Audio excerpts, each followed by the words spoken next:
All right. Thanks, everybody. Welcome to the podcast. Today, we'll be talking with Niall Graham. He's coming all the way from Ireland, and he's a men's mentor facilitator. We're going to drop into the topic of initiation. So I'm really excited for this one. Niall, welcome. Great. Thank you, Zach. It's great to be here. Now, where are you calling out of again?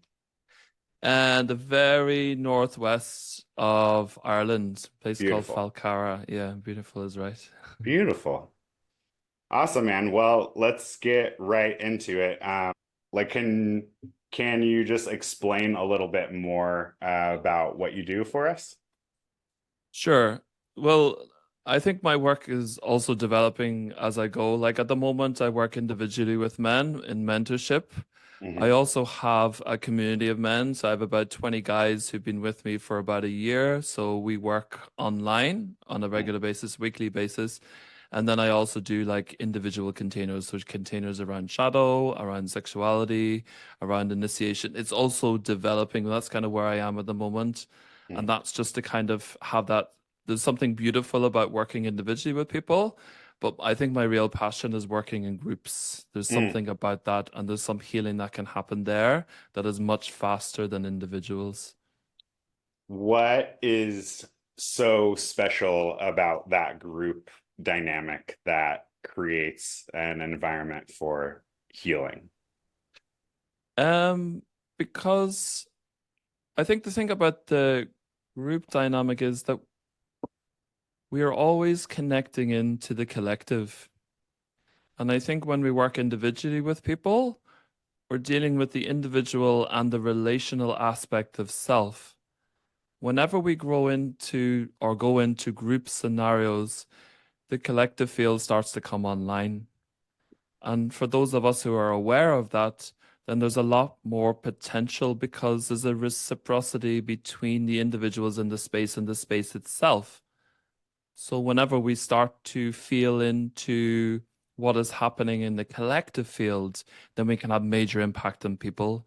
And I think going back to like there's always I think I'm sure you recognize there's always a sense of like how we want to work or what subjects kind of light us up or like where what sort of trajectory we want to go in. And for me, I always knew I wanted to work in groups, but I didn't understand the complexity of that. But I Mm. think that's the reason because my deepest like impulse or my deepest sense of commitment to life is like how do we change things? And so it's Mm. always a question of I can work individually and work through that way, which is having an impact. But working in groups and learning the skills to be able to work with the collective, I think is more powerful. So that's what I'm interested in. And it's also a long journey of like just working the skills to be able to work with that collective field. How do we name that which is there and wanting to be seen? Because ultimately that's what's happening. The collective is the same way with what's happening with the war in Palestine at the moment, the Mm. Black Lives Matter, the Me Too movement. Mm. There's a collective shadow that is always wanting to be seen. And Mm. that's what I want to work with. This isn't about like what is it to be a man? It's about how do we do the healing so we find the inherent sense of healthy masculinity underneath that. Because we're already what we want. It's just there's a lot of bullshit in the way. Mm. I love that. Yeah, in my experience, there's just something special about being witnessed, and I know when I started, I thought that all of these problems, like I thought I was the only guy that had these problems of not feeling loved Yeah. or not feeling accepted or feeling, not part of the group. And Sure.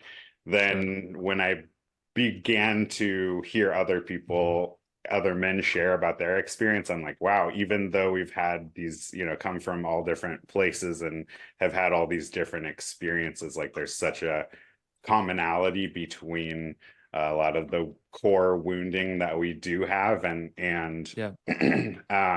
there's something that just activated with, I think, the vulnerability of allowing yourself to be seen, but also seeing everybody else go through something that's similar, that just accelerated things differently than like in a therapy container, which sometimes I think can felt like for me a little bit like an echo chamber.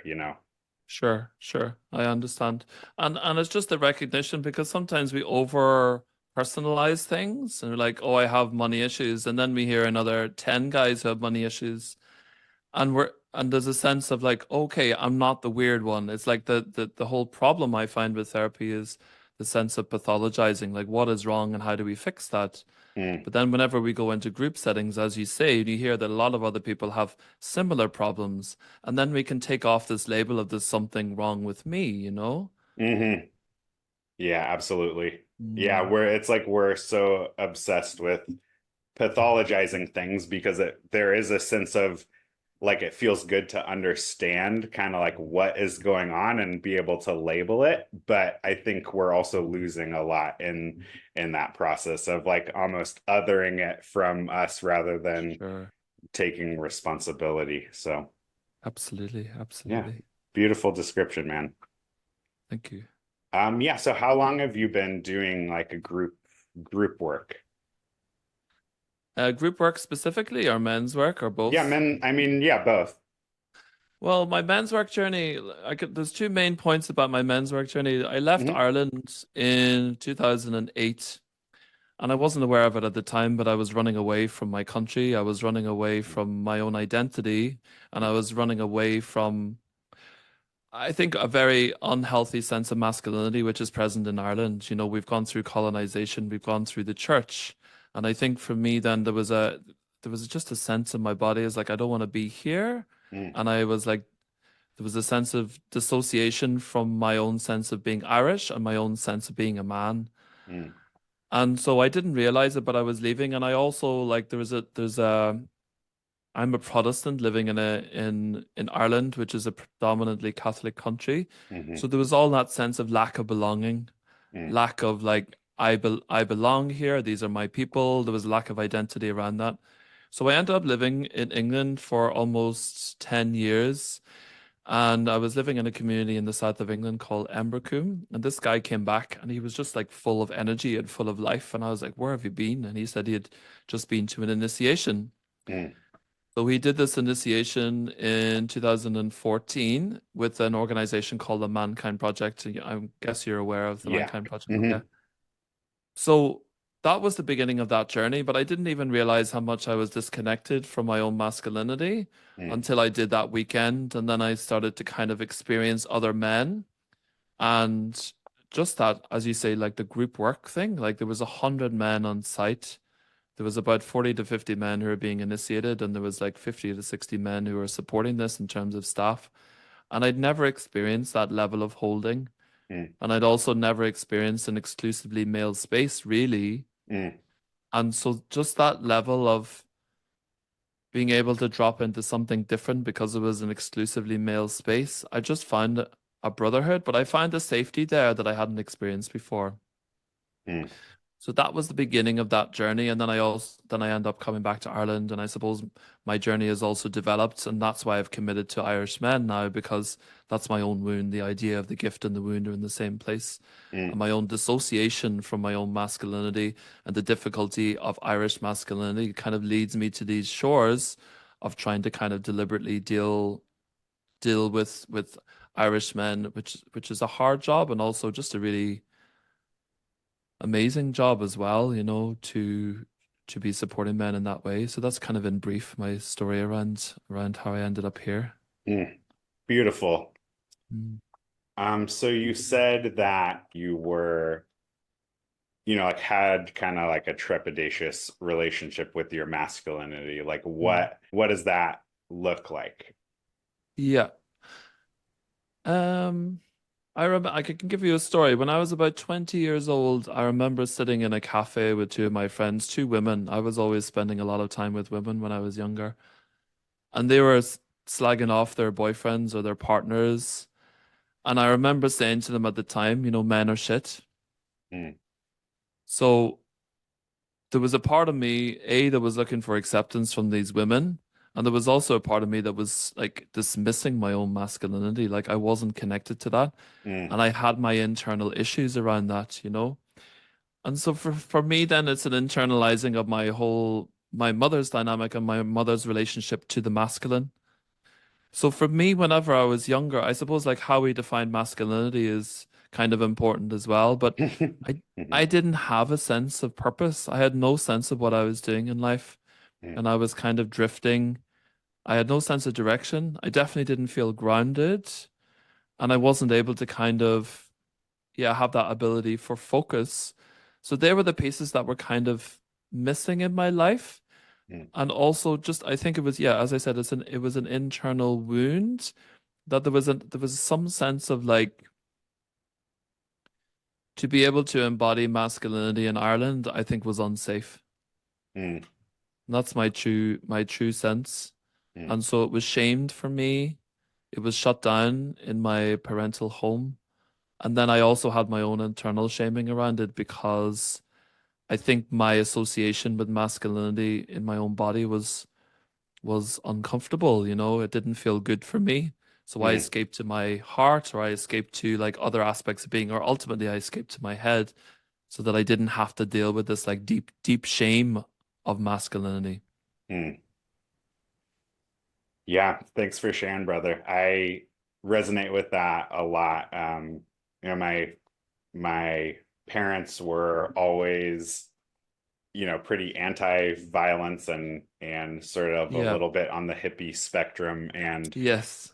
growing up, even in like, some of the alternative schools, like I had this strong desire as a little boy to like play fight and like play Ninja Turtles specifically. And like that was shut down at a very Mm. early age in these schools. And I'm like noticing that just the importance of being able to integrate in all the different parts of ourselves because I Yeah. think um well having raised a child who who is trans but has actually lived most of their life as a boy, like I've seen a lot of people shut down this sort of like vibrant, and it can be a little like dicey, this energy that comes from young boys, but I think there's a real need for learning to have safe containers for that to be expressed.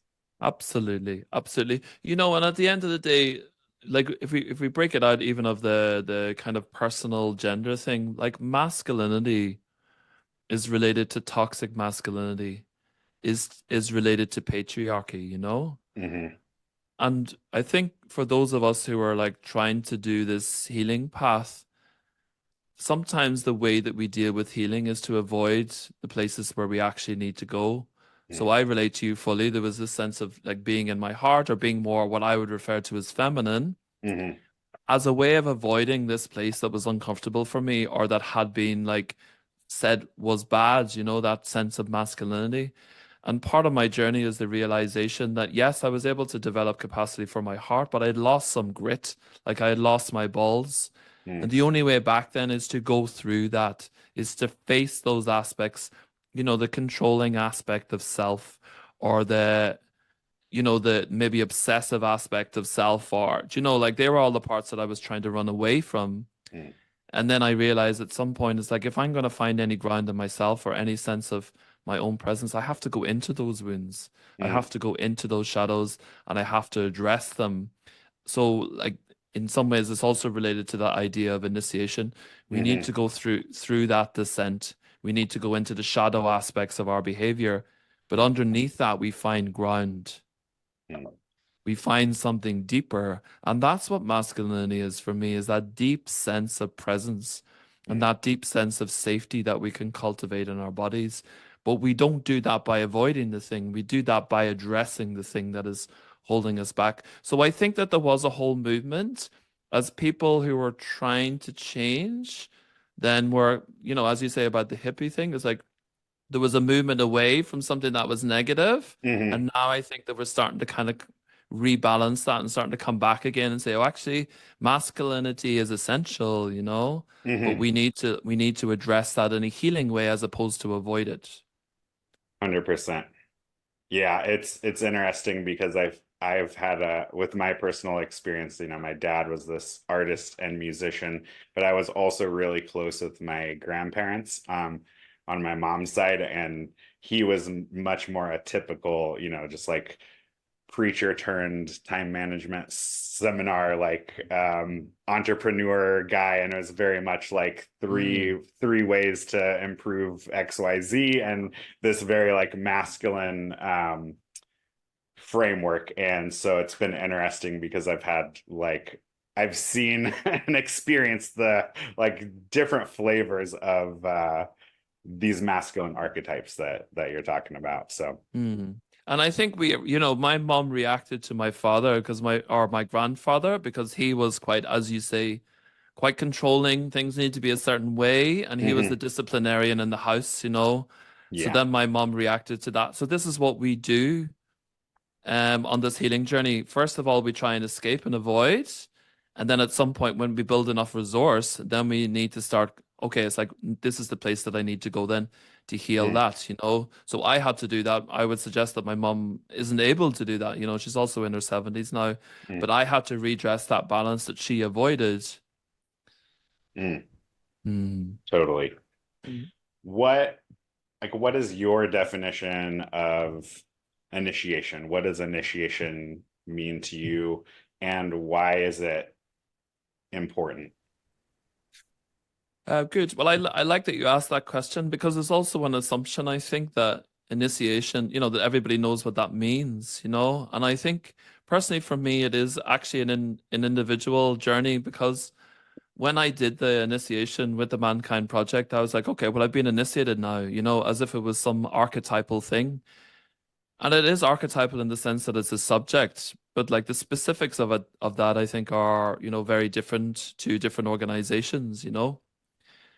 So my sense of initiation, for instance, is changing a lot over the last number of years, because I did this initiation. It took me many, many years to realize, that I don't think the initiation worked for me in terms of my expectation. It was more of a statement of, I've been initiated. But unless that has an impact and it changes your life, like, what does that actually mean? So there was that part. And also just recognizing, I think that initiation is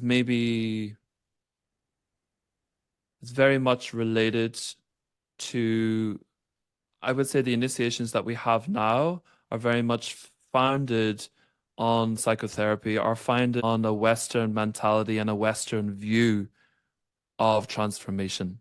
And for me, that's the difficulty.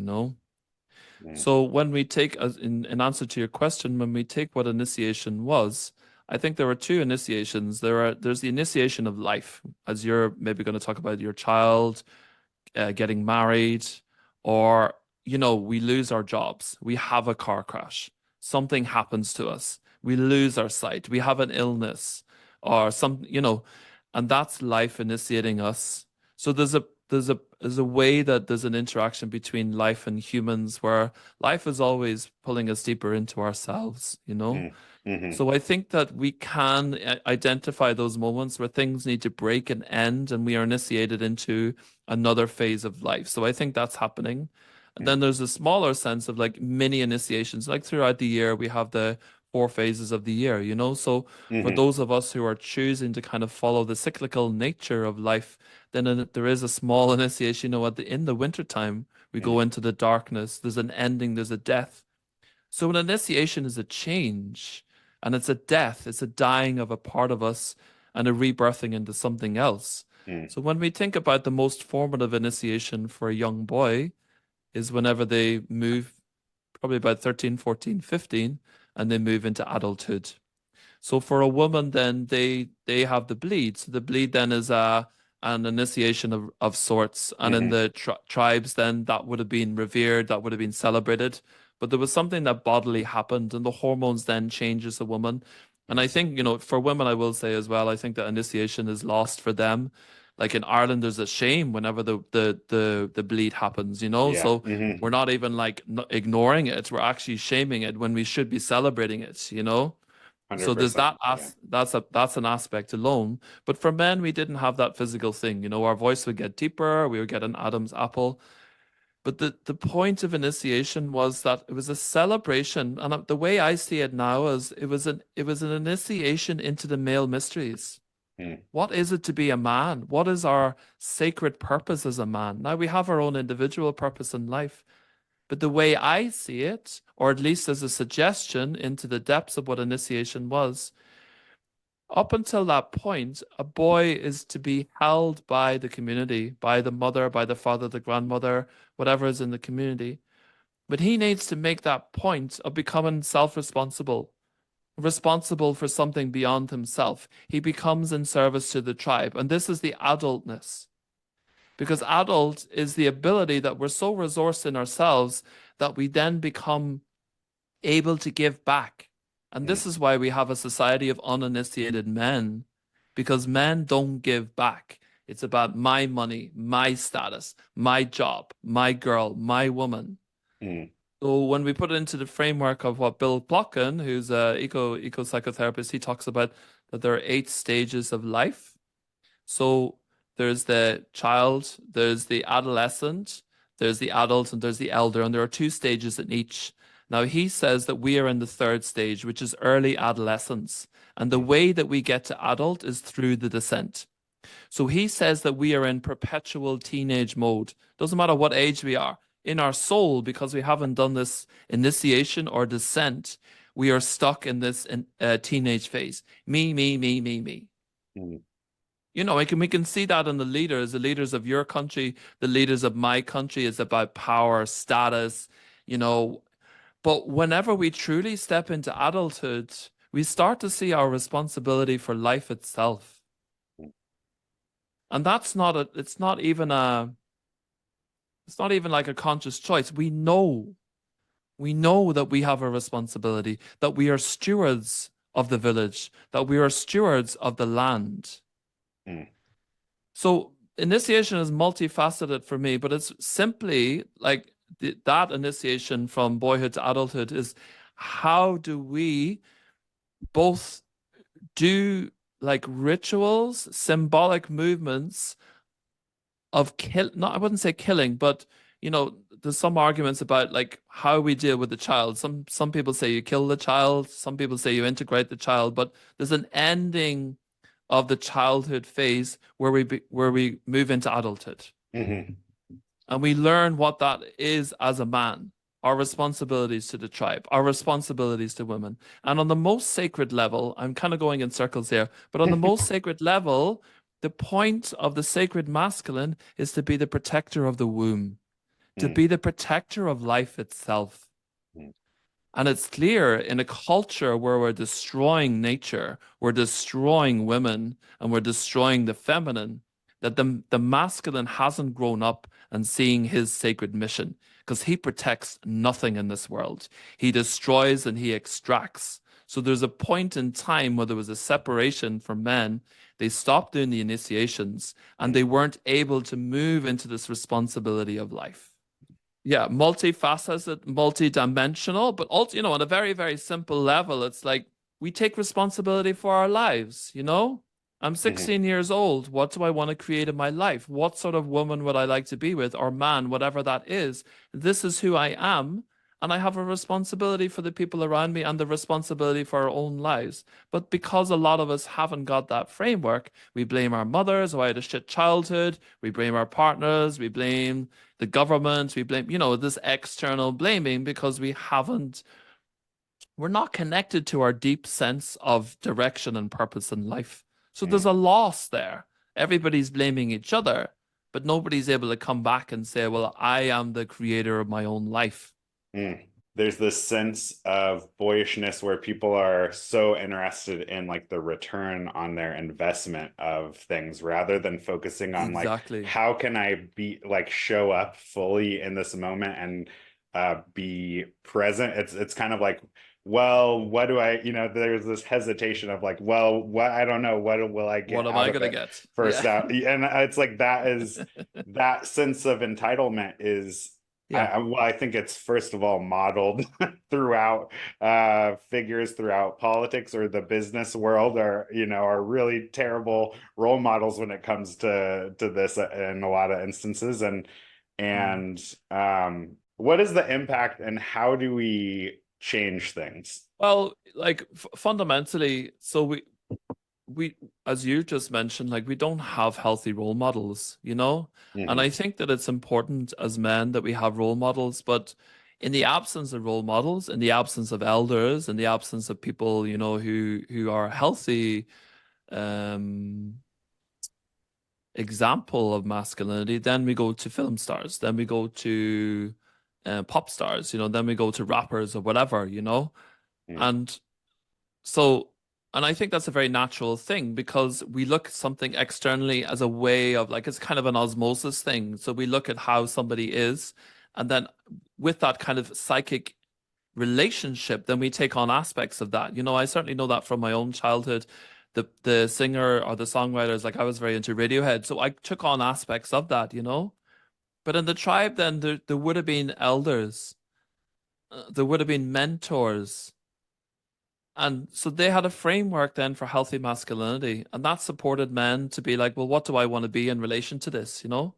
Mm. So at the moment, then we don't have elders, and the function of elders, like when you go back to the idea of what you were talking at the beginning around the relationship between the youth and the elders, you know, so the youth are coming into this world and they have amazing energy, Hmm. but we don't have a culture that's set up as a way of directing that creative energy from youth.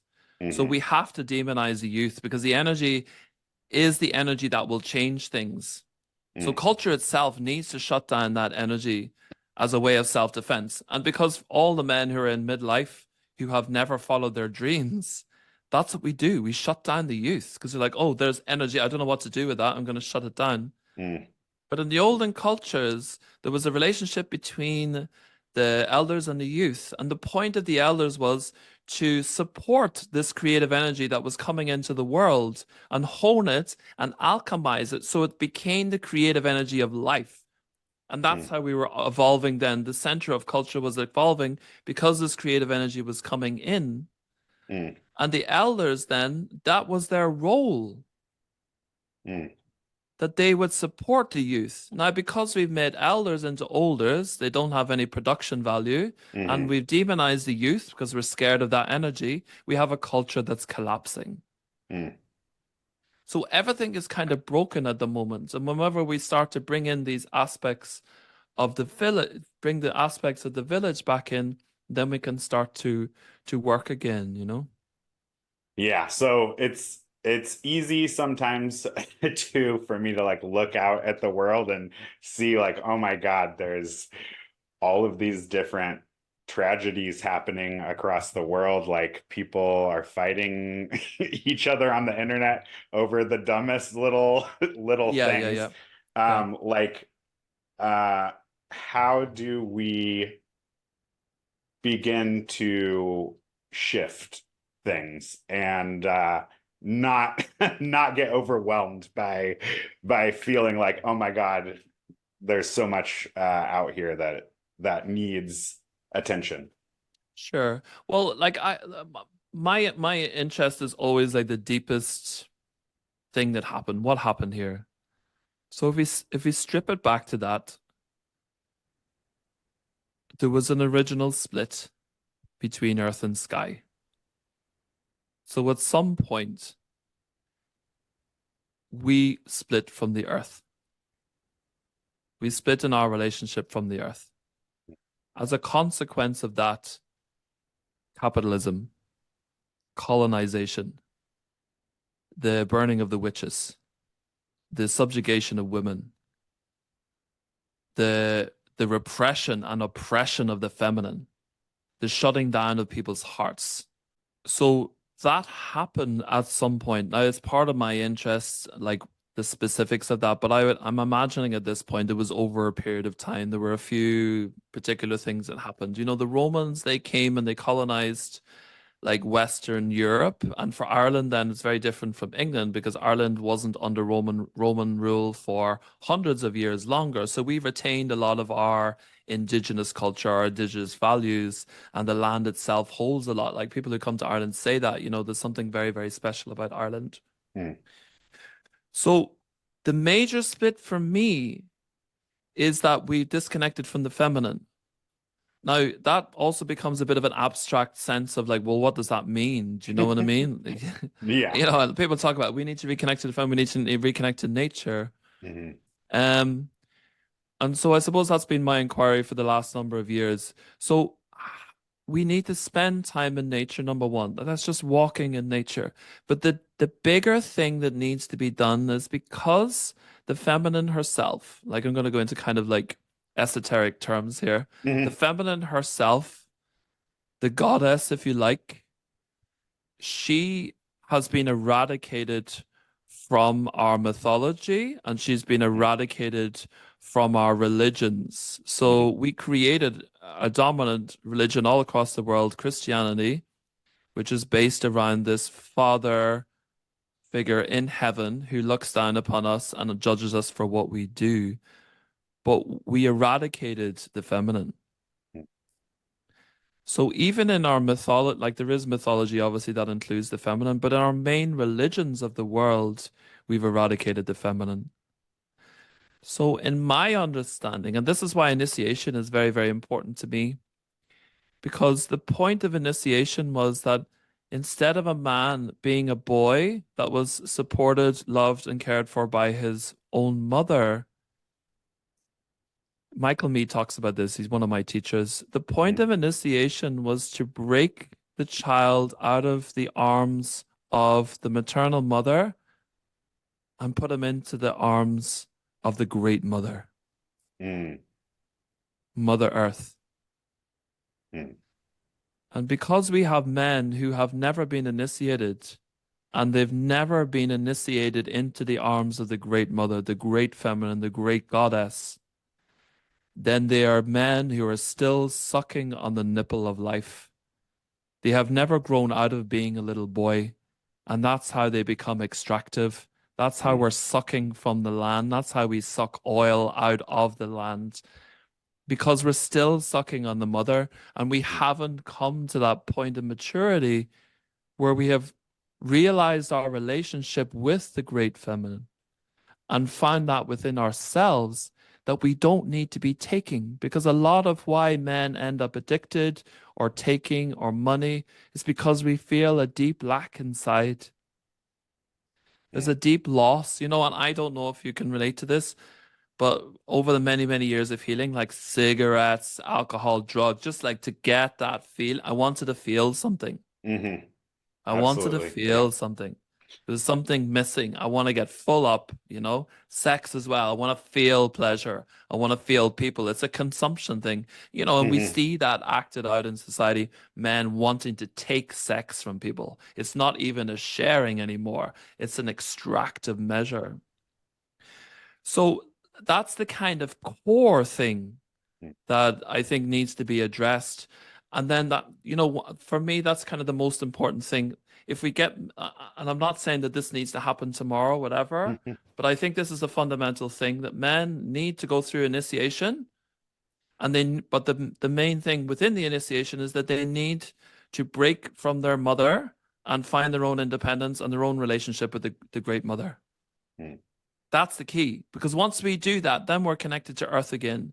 Then we start to feel our responsibility. And that was the thing that I realized around Palestine, that there are people in the world, because I had loads of projections on men's work during that period, because I was like, but as men, it's our responsibility to stand up for these people.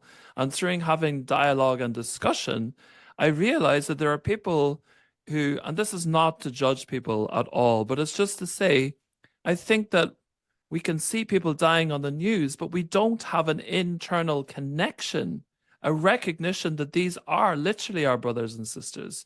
So we're Hmm. moving away from this conceptual idea of, oh, we're all one, into a deep body consciousness of knowing that we're all humans, knowing that we're connected to the earth, knowing that we have a deep responsibility to life itself.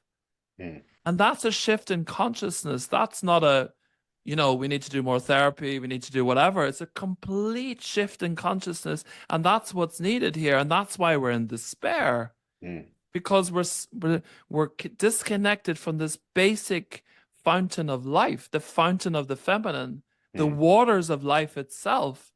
And we're chasing all this in the world trying to fill that up, but we need to go back to ourselves. And this is where initiation then is kind of limited for me because, as I said before, it's limited to a kind of a psychotherapeutic framework, which in itself is inherently colonized. Hmm. Do you know? This Yeah. is what I believe now.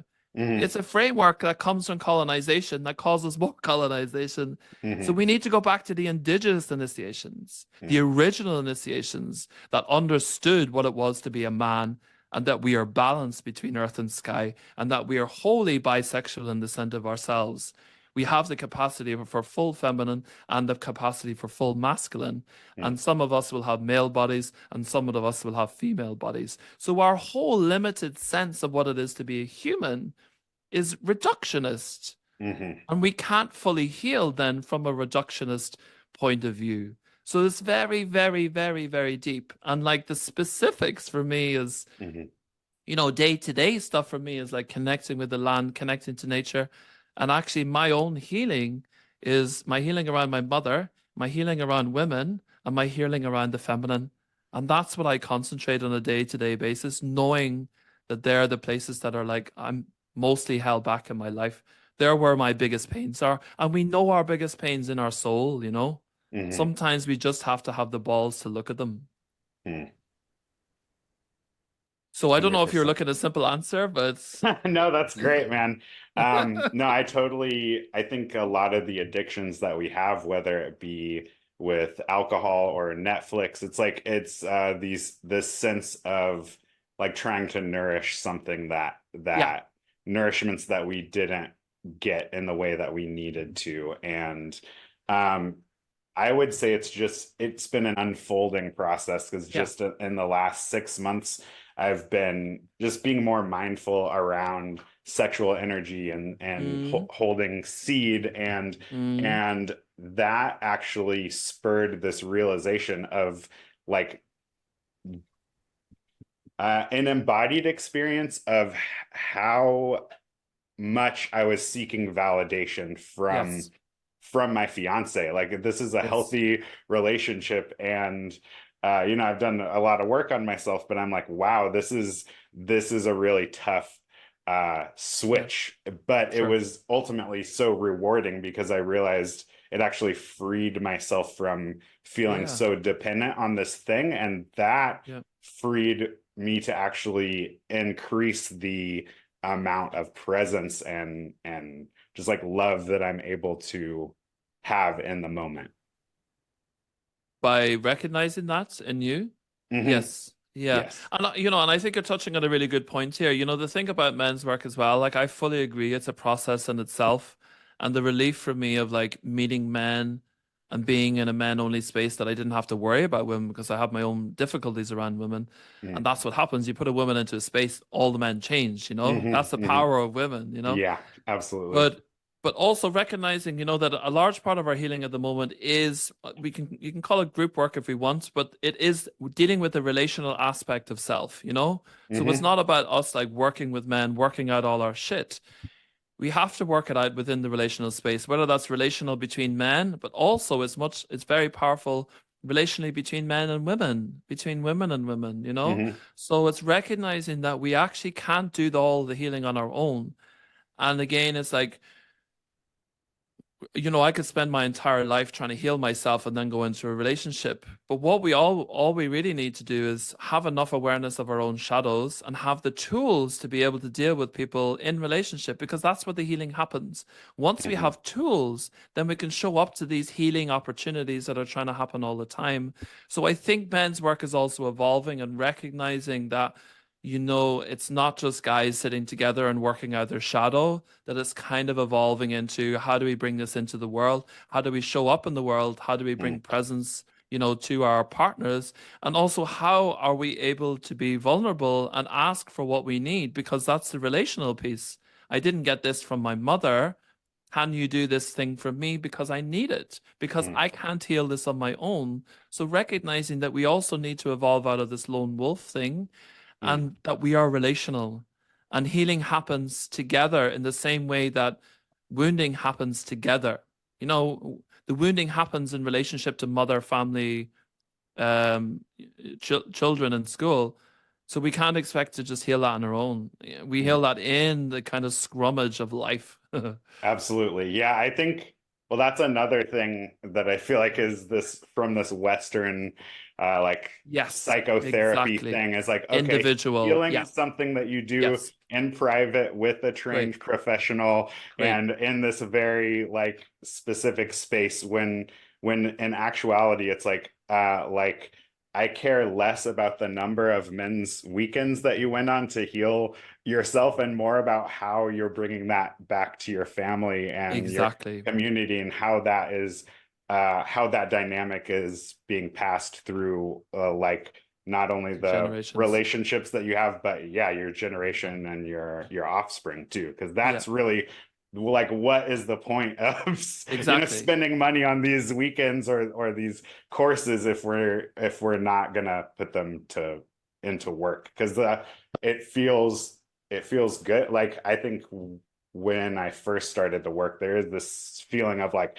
yeah, I slayed the dragon, and there's this like, at least for me, this almost like hero thing that I went into a little bit, but just realizing, oh, it's this unfolding. It's Yes. really like this unfolding and the more I get into it, the less I feel like a hero, but the more that I'm able to actually show up better for like when it matters the most. Exactly. And I think that's a really good point because I think we've, with a lot of things, we've been sold this story of do a weekend, it'll change your life.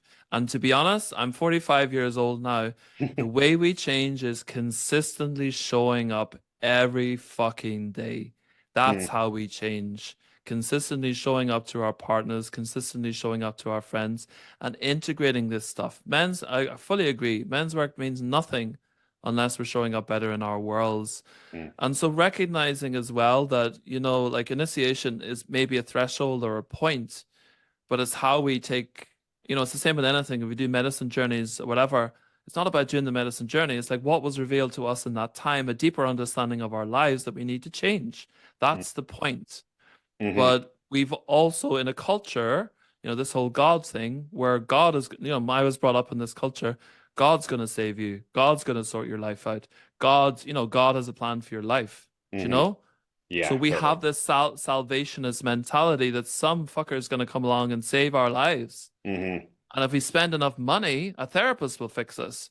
Or if we spend enough money, a men's weekend will fix us. It's all bullshit. Or you just have to spend money on this course and then you'll be a successful Yeah, coach and mentor. There's a exactly. million different examples Exactly, of that. exactly, exactly. So And to break this down and say that, like how we grow into men is by taking on making that big choice in life. The first thing that Lakota people do in life is they commit to life itself.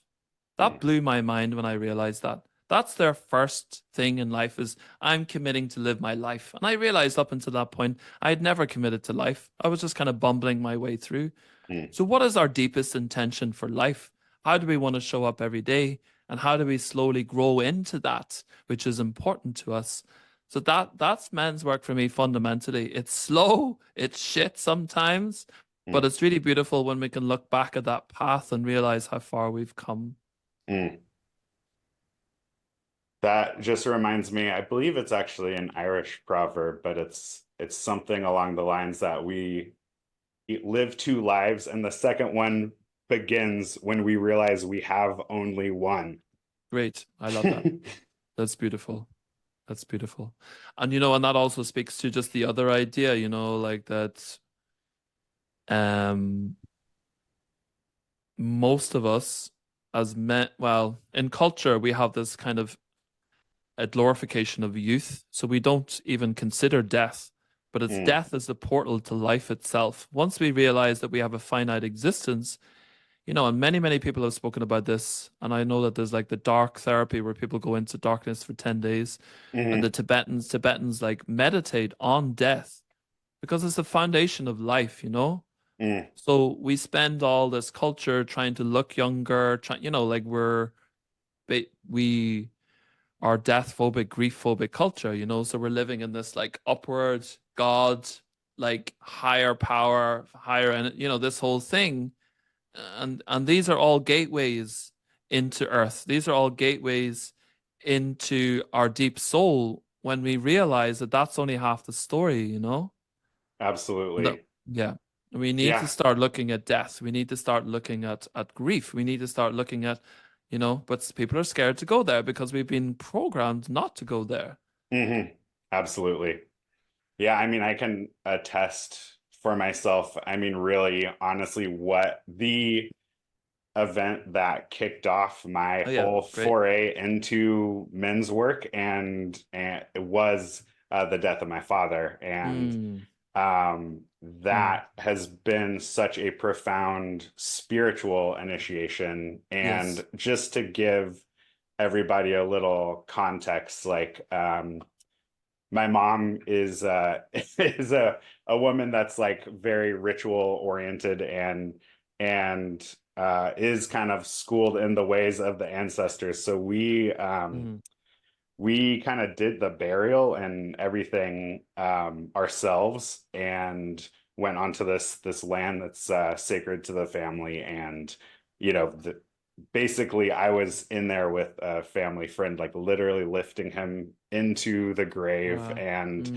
Mm, it was such a profound experience, and it made me also realize um how sort of removed we are from sure. that sense of having a connection to like what it means. And I also had the gift of um my father did his best throughout his life, and I think I had a fairly happy childhood, but he became just this gift of being able to show emotion, like Mm, just emerged out of him in the mm, last couple weeks of his life. And I had the mm, fortune of being able to fly out there and like help my mom take care of him. But it was such a wild experience of, because I think for me it made me realize that there's this sense where like, oh well, my parents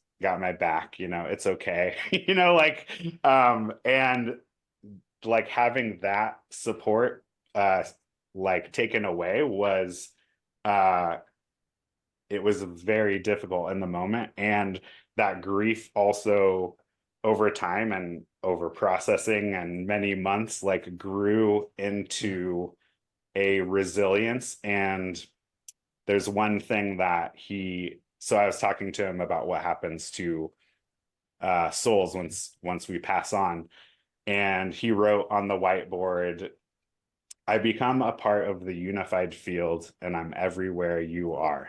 Mm, And so all of a sudden, yeah, just like these profound, simple statements came out of this guy, and who was always very like happy-go-lucky, like a musician doing his thing, like very work-oriented. And yeah. it just totally, I had been pretty like agnostic into science, like, and it totally just blew up my perception of like what reality was and what relationship and what legacy was. And I had this Mm, experience of feeling connected to him even though he wasn't there, as a similar feeling as if you're thinking about your friend and they call you on the phone. And I it just kind of turned everything upside down for me, and yeah. Yeah. started my journey in realizing how important this other piece of being Yeah. spiritually Yeah. resourced is, and spiritually connected. Because I think a lot of men's work can focus on emotional release, or on the other camp it's like setting goals and doing the things and like consistency. Exactly. And it's like, I Exactly. think all of those things are important, but without this larger purpose of like, okay, why are we doing this? And like being able to have this um extra sensory openness to be Yeah. like, oh, we are all connected. And the Yes. reason why I'm pissed at you is because you're doing something that reminds me of something that I don't like. And I can also see that that's also why I love you too, because there's this beautiful symmetry that's happening. Mm. Mm. And I love that. It's like you're really speaking to me about the multidimensionality of masculinity, Hmm. that we have that capacity to be therapeutic. We have that capacity to set goals, to be whatever, but also we're deeply sensitive. Hmm. We're deeply connected to a knowing and meaning of life itself. Hmm. And these are the parts that we have been demonized in society, the sensitivity of men, the depth of our heart, our depth of our emotions Hmm. that have been demonized as being weak, and that's how females or women have been demonized as well. So that whenever we start to integrate all those aspects of self, the depth of self, as you said, you were scientific, and then through this process, something deeper emerged in you, you know what I mean? So that Hmm.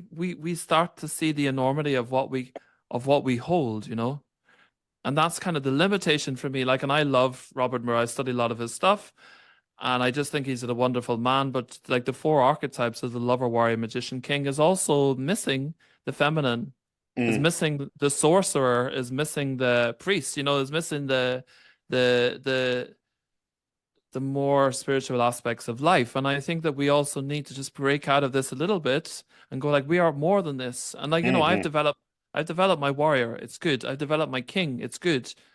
But I'm also a deeply like sexual person. I'm also like deeply connected to nature and land. Hmm. And I'm also like deeply like psychic. I'm able to like feel and see things. I can experience you on this call and we're on the other Hmm. side of the world. Yeah. And there are parts that we need to be tending to. That's the enormity of who we are. We're not just this. We're not just lover, warrior, magician, king.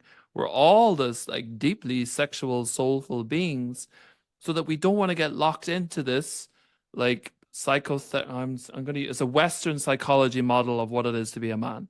It's Hmm. limited. And I will say that now, after 10 years of doing this work, it's not the full story. And I For think your sure. story is a direct kind of speaking to that, that we are much more than that. And so for me, there's a reclaiming of all of who we are. The Hmm. dark, the light, the up, the down, the masculine, the feminine. This is where the healing is. Hmm. And that whatever way the evolution of the world has been, that it has been important for us to like embody this like severe unbalanced masculine because of the technological advances, because of the scientific advances, because of the ability for us to like be so break things down and understand things. But now we need to go back to the holism of life and the joy of 100%. life. How Hmm. much joy can we have when we're breaking down and trying to analyze every situation? We can't. Absolutely. There has to be a point where, like, I'm just joyful. Why? It doesn't fucking matter. I'm just joyful. And that's the holism of life. Do you know? Absolutely. Yeah, I think sometimes we get like while I believe this masculine and feminine thing can be a helpful framework to work through Yeah. things, especially since Yes. it's like it's also attached to whatever culture that we've been raised in. So it's like Sure. what masculinity means. It's like Sure. I've thought about this. So I'm a father, and it's like there's no Mm. father archetype. Like the father is kind of wrapped up in the king archetype, but I'm like, Yeah. That's a good point. is nurturing Yes. a feminine quality or a Yes. masculine quality? Yeah. And does it fucking even make a difference? Sure. Sure. Sure. Because I'm like, I have felt this strong sense of like being a sense of like a father and like cooking for my family and like Mm. providing in this Mm. way. And it's like, it's I mean, even cooking is a good example. So it's like most it's kind of associated as this feminine thing that the wife does or whatever, but you go to into restaurants and like chefs are Yes. overwhelmingly Yeah. Yeah. more Yeah. men than Men. women. Yeah. So it's Good like point. Yeah. I think sometimes we are assuming like we're attaching this cultural baggage or assumptions on like what masculinity even is, Yeah. and it can actually be harmful in some Yeah. circumstances when Yeah. it's like, oh Fully. well, you just need to be more masculine or you Sure. need to be more feminine, because there's the sense that I also have that people are carrying shame Mhm. around how they fit or don't fit within this Yeah. like cultural expectations of what this is supposed to look like. And Yeah. the biggest like freeing freeing moment for me was when I was like, oh my God, I can show up and like express myself fully and be a musician and have all of these feelings and also like show up and have direction, and that they're not they don't have to fight one another. It's No. like being able to be dynamic enough so that you can meet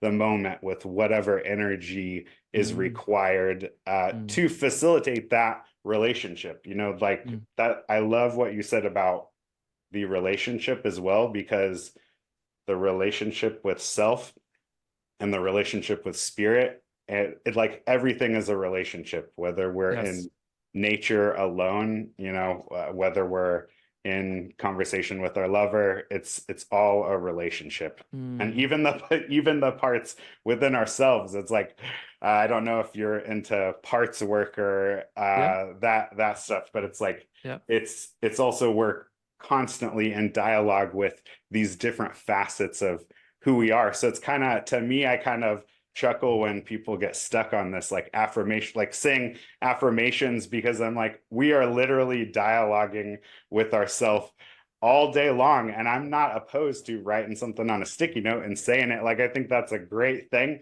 But also, and also, it might be more effective to see the totality of like how you're being aware of how you're talking to yourself throughout the day. Exactly. Exactly. Exactly. Yeah. And Awesome. I coming back to the masculine feminine thing. Hmm. Oh, we're gonna go towards the end. Um, I think that there is a breaking out of that, like I think that Mm. there's a bit of an unfortunate around the masculine feminine thing because masculine has been associated with men.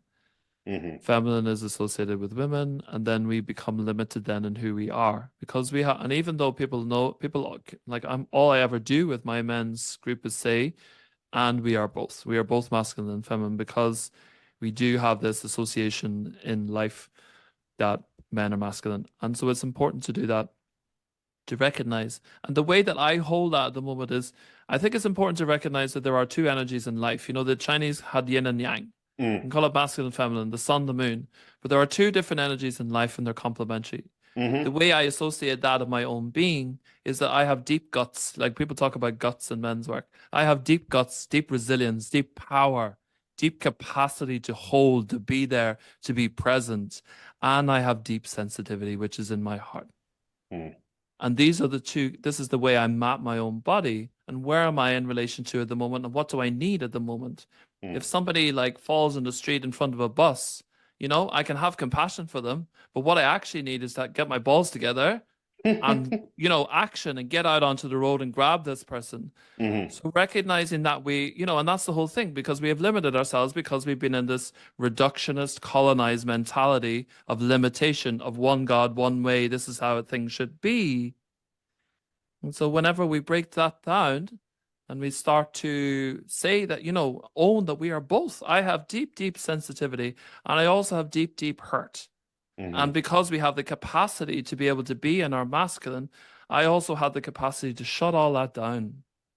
And the Hmm. bravest men in the world are the men who go into their deep, deep hearts and deal with that pain and show up to people and say, I feel hurt. I feel scared. I feel vulnerable. They're Mm. the men who are strong. And we need to be breaking out of this idea that to show vulnerability and weakness is weak because it's fucking not. That's the Mm. hardest work a man will ever do. It's much easier for a man to drink, take drugs, do whatever they need to do to shut all that down. That's the easy part, Hmm. reawakening our traumas, our pains, and our wounds, and being able to show up for people and break out of this lone wolf thing, break out of this isolation, and to be in the vulnerability of relationship. Mm. That's warrior work. That's king's work. Mm. That's where men need to be going. So it's reclaiming all aspects of self. And I'm deeply sensitive and I take real pride in that now. And even 4 or 5 years ago, I was ashamed of my sensitivity. I Mm. was ashamed to say that I was scared. I was ashamed to say that I didn't feel comfortable. So Hmm. there's a reclaiming that we have to do, and that we are feminine, that we do have that capacity, and that women are masculine. They can direct their lives. They can do whatever the fuck they want to do, and that we Hmm. don't need to take their pull. And any man who is trying to take that away from a woman is somebody who is deeply unhealed in themselves. So the Hmm. more we integrate those two parts of self, the more women integrate those two parts of self, the more we can come into a really beautiful relationship of a genuine want to be that other person, because we're not trying to get, we're not trying to extract from the other that which we do not have in ourselves. Mm, beautiful. Mm.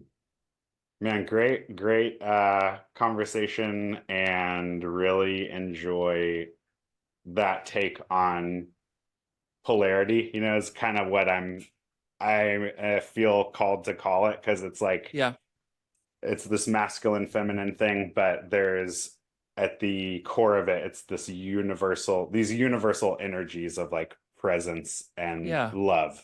yeah, yeah, Awesome, yeah. man. So if people are interested in finding you or working more with you, like what do you have going on?